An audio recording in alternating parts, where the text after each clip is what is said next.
അച്ഛനെ അന്വേഷിക്കുന്നുണ്ട്. ഈ കൃഷ്ണൻകുട്ടിയുടെ മന്ദം കയറിക്കുന്നതിന്റെ ഗമ ലീലേച്ചിക്ക് അറിയായിട്ടാ അല്ല? കഴിഞ്ഞല്ല അമ്പലത്തിലെ പൂരത്തിന് ഇടഞ്ഞതായവൻ, അത് നീ മറക്കണ്ട. ഒരിക്കൽ ഇടഞ്ഞെന്ന് വെച്ച് തോന്നുമ്പോ മനുഷ്യരെ പോലെ ആന നിറവ്യത്യാസം കാട്ടാറില്ല. നീ വരുന്നുണ്ടോ ഉണ്ണി? അച്ഛന്റെ തല്ല് ഇന്നും കൊള്ളാനായിരിക്കും പുറപ്പാട്. അച്ഛൻ എന്നാ തല്ലാത്ത? ലീലേച്ചി പോയിക്കോ, ഞാൻ വന്നോളാം. വേഗം വന്നോളൂ.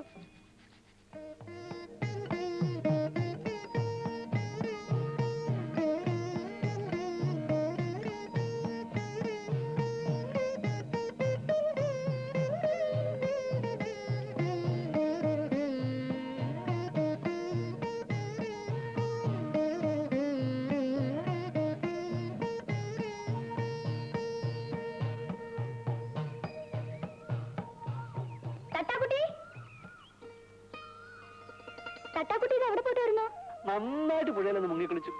കൃഷ്ണൻകുട്ടിയെ കുളിപ്പിക്കുകയും ചെയ്തു. സൂക്ഷിക്കണം കേട്ടോ, ഈ ആനപ്പുറത്തുള്ള കളി അത്ര നല്ലതിനല്ല. കൃഷ്ണൻകുട്ടിക്ക് പാടാൻ ഗോവിന്ദനേക്കാൾ ഇഷ്ടം എന്നോടാമോ? ഉളൂസാന്നറിയാം, എന്നാലും കേൾക്കാൻ രസമുണ്ട്. പ്രസാദം. നേരം മങ്ങിയ നേരത്തെക്കര മാനത്തെത്തുവതാരോ, മാനത്തെത്തുവതാരോ. നേരം മങ്ങിയ നേരത്തെക്കര മാനത്തെത്തുവതാരോ, മാനത്തെത്തുവതാരോ.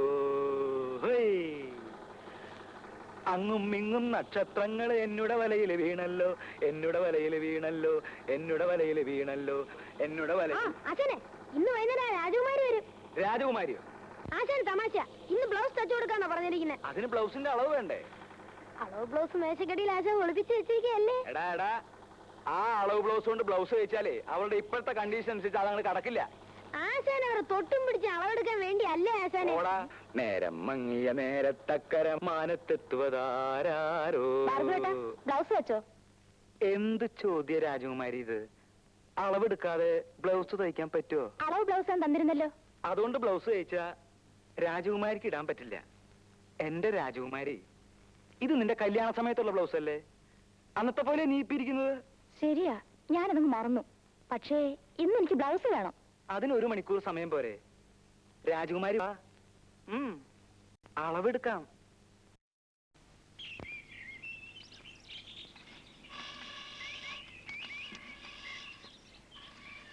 ஐயா கும்பிடுறேன் சாமி. இது யாரு? கருப்பையாவா?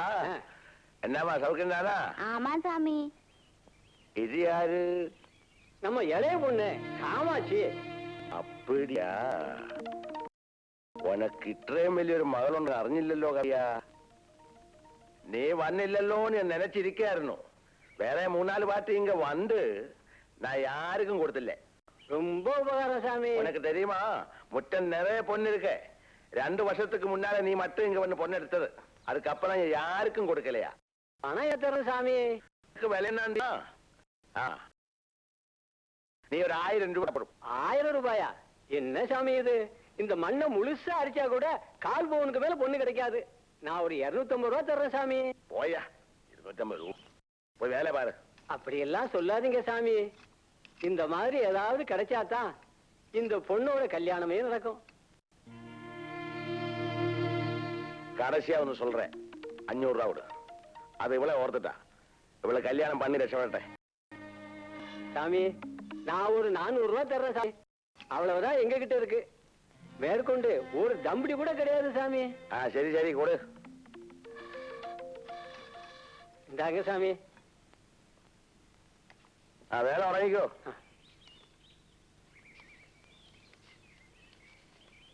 എന്തിനാ പാവങ്ങളെ പറ്റിക്കുന്നത്? കഴിഞ്ഞ ആഴ്ചയില്ല അച്ഛൻ മണ്ണടിച്ച് പൊന്നെടുത്തത്. ഒരു വീക്കിയെ പറ്റുന്നുണ്ടല്ലോ.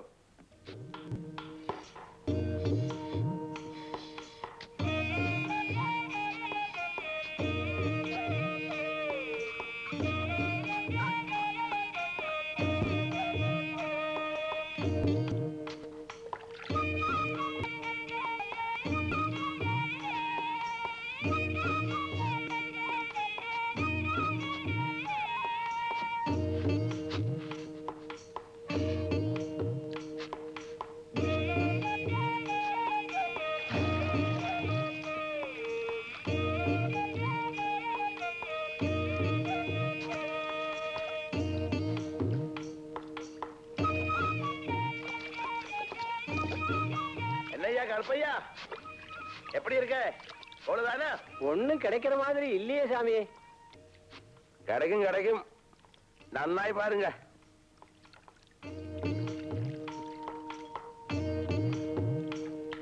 മാനെന്നും വിളിക്കില്ല, മയിലെന്നും വിളിക്കില്ല, മാടത്തെ പച്ചക്കിളിയെ നിന്നെ ഞാൻ പാടത്തെ പച്ച. എടാ കൊച്ചാപ്പി, എന്താടാ ഈ തുണിയിലൊക്കെ കൊച്ചു കൊച്ചു ഹോള്? അല്ല അതെന്തായിരിക്കും ആശാനെ? എടാ നീ ബീഡി വലിച്ചു കുത്തിയല്ലേടാ? അയ്യോ ഞാൻ വല്ല നിർത്തി. എടാ കൊച്ചു കഴിവേരുടെ മോനെ, ഞാൻ അവർക്ക് നീ വേറെ തുണി മേടിച്ചു കൊടുക്കണല്ലോ. എടുക്കടാ. ഇല്ല ആശാനെ, ഞാൻ സത്യമായിട്ട് വലി നിർത്തി ആശാനെ. അങ്ങനെ നിന്നെ ഞാൻ ശരിയാക്കാം. എടുക്കടാ. അയ്യോ സിഗരറ്റാ? ഓ വിൽസ് പാക്കറ്റിൽ ചാർമിനാറാ? അതെ, ആ. ആശാന്റെ കടയ്ക്ക് ഒരു വെയിറ്റ് കിട്ടാൻ വേണ്ടിയല്ലേ? നിന്റെ ഒരു വെയിറ്റ്. ഓ ടിങ് ടോങ്. ഓ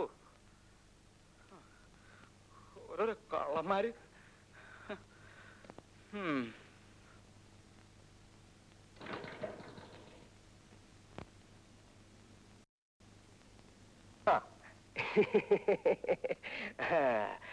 വീട്ടിൽ പോയിട്ട് വരുന്ന വഴിയാ ആഹാ. അനിയത്തി പെണ്ണിനെ ഒരു നല്ല കാര്യം ഞാൻ സെറ്റപ്പ് ചെയ്തിട്ടുണ്ട്. സിനിമാ കൊട്ടയിൽ ആപ്പറേറ്ററാ. ആഹാ.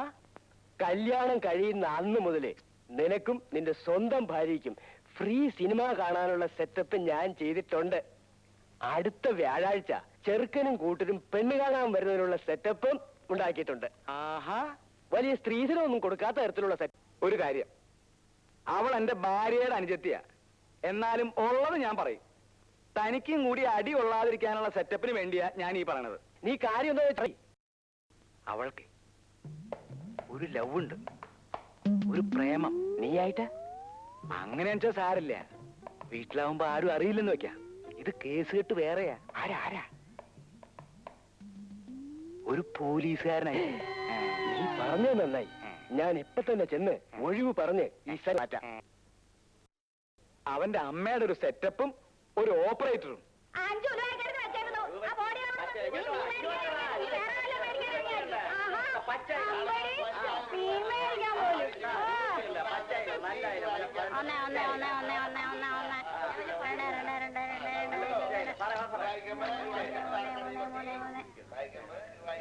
ഇതിനെന്തോ ആവില്ല. 40 രൂപ. അയ്യോ, ഇത് എല്ലാത്തും കൂടെ 5 രൂപ. 5 രൂപയോ? ആ കൈ കൊണ്ടുപോയി വീട്ടിൽ ചെന്നേ മീനെ തൊട്ടെന്ന് പറഞ്ഞാ മതി. 5 രൂപ പോലും. എന്നാ ഒരു രൂപ പിടിച്ചോ.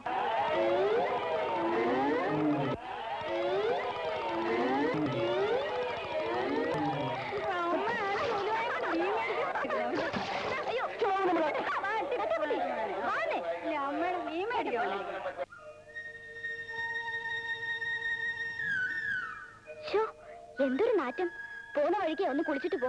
അമ്മ ഒന്നോണ്ട, ഇല്ലെങ്കിൽ ഞാൻ ആ സ്ത്രീയോട് നല്ലപോലെ നല്ല പറഞ്ഞു. അയ്യോ അതേതായാലും നന്നായി. ഇല്ലെങ്കിലേ ആ മീൻ മുഴുവൻ തലേ കമിഴ്ത്തിയേനെ.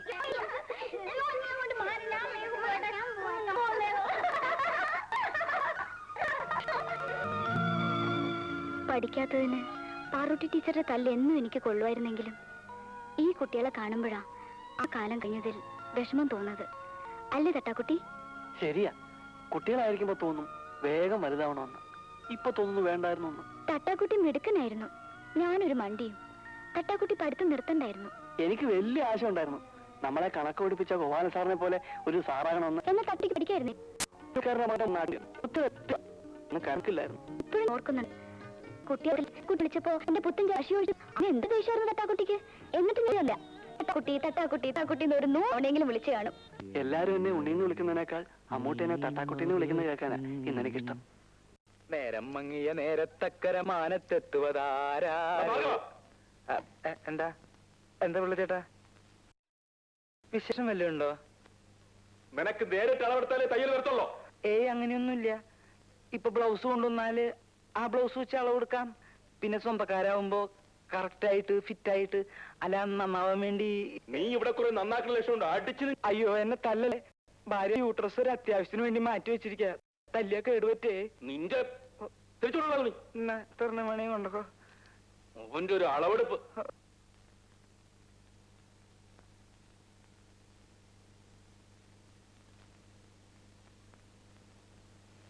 ആശാനേ, നീ എവിടേക്കാണ് ഓടിപ്പോയത്? അതെ നല്ല എന്തിനാ എന്റെ ശവം പൊക്കിക്കൊണ്ടുപോകാനോ? മനുഷ്യന് സമാധാനമായിട്ട് ഒരു സ്ഥാപനം നടത്തിക്കൊണ്ടുപോകാൻ പറ്റില്ല എന്ന് വെച്ചാല് ഞാൻ ഇത് പൂട്ടി വല്ല ബോംബെക്ക് പോകാൻ പോവാ. ഒരാളെടുത്തതിന് ഇത്ര വലിയ പ്രശ്ന. താനേ സ്വർണ്ണത്തെ ചെമ്പ് ചേർത്തോ? ചെമ്പ് സ്വർണ്ണം ചേർത്തോ ആഭരണം പണിത്? അനാവശ്യം പറയരുത്. സ്ത്രീയാണെന്ന് ഞാൻ ഓർക്കില്ല. എന്റെ മോക്ക് പണിത് വന്ന ആഭരണം ചെമ്പ് ചേർത്തല്ലേ താൻ പണിത്? അതാണ് ചെമ്പ് ചേർത്ത് സ്വർണ്ണം പണിയാൻ പറ്റൂ. അത് ഞങ്ങൾക്കറിയാം. എനിക്ക് ഇങ്ങനെ പണിയാൻ പറ്റൂ. നിങ്ങൾക്ക് വേണമെങ്കിൽ എടുത്തോണ്ട് പോകും. നിനക്കിത് വേണ്ട. ഒന്നുകിലും സ്വന്നിരിച്ചതാ, അല്ല നിന്നതാ. മേടിപ്പിക്കണോ? തരാൻ മനസ്സില്ല. നീ മേടിക്കണോന്ന് കാണണമല്ലോ. എടാ,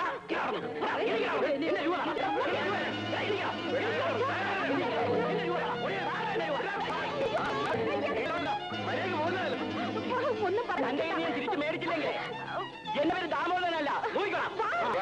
അന്നേരം കാണാം. ഞാനെന്തോ ആദ്യം ചെയ്യുന്ന പോലെ പേര് വന്നിരിക്കുന്നു. 32 വർഷമായി ഈ പണി ഉറങ്ങിയിട്ട്. ഇതുവരെ ഒരുത്തരും കയറി വന്നിട്ടില്ല ചോദിക്കാൻ.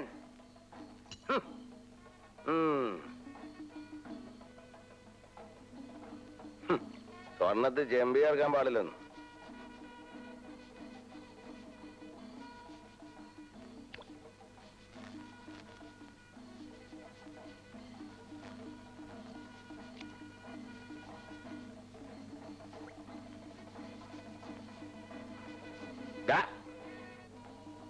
കുളിച്ച് പൗഡർ ഇട്ട് എങ്ങോട്ടേക്കാ?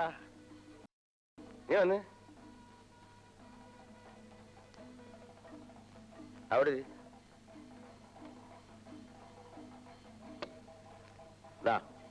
പിടിച്ചേ.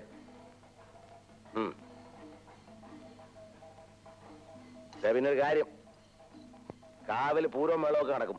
അങ്ങോട്ടൊന്നും എഴുന്നള്ളണ്ട. രാത്രി ഇവിടെ നിന്ന് പണിതാലേ നാളെ രാവിലെ ഇത് കൊടുക്കാൻ പറ്റും.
ഇതെങ്ങനെയുണ്ട്? ഇത് മതി.